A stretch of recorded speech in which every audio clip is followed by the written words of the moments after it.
God lost a battle. Oh God, my God. He's Jehovah Rapha. What are you talking about? yeah, this is where Adonai loses home court Oh advantage, and that no. costs the battle. He But I choked? Yeah, I think that's if the Mesha inscription is telling a story of the same event, I think Mesha says, "Hey, our god Chemosh ran him away," and whoever was responsible for writing Second Kings 3 was kind of embarrassed by it, but was kind of like, "We were Yeah. almost there, and then things fell apart and we left." Kind of like the Um, Fast and the Furious. Dude, I almost had you. Bro, you never had your car.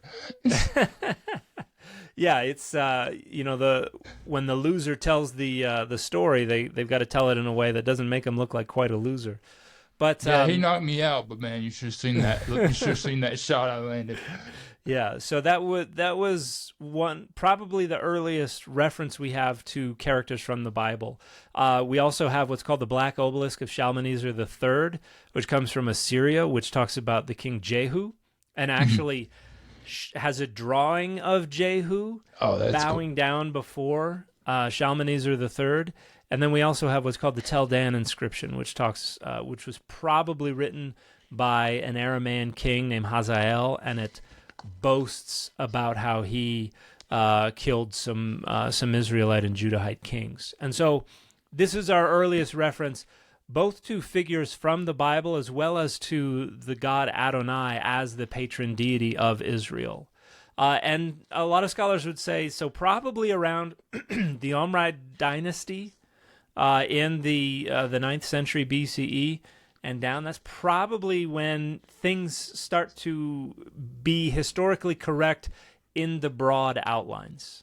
So not necessarily every story, not Elisha and the she-bears that killed the 42 kids, but at least what kings were there, what nations were trying to do what things to other nations. Like in the broad outlines, it begins to be more historically accurate. So Elisha didn't get UFO abducted either. There are no chariot remains from that in the bottom of the Red Sea, but the Tel Dan inscription also mentions, according to the reading that is agreed upon by the most scholars.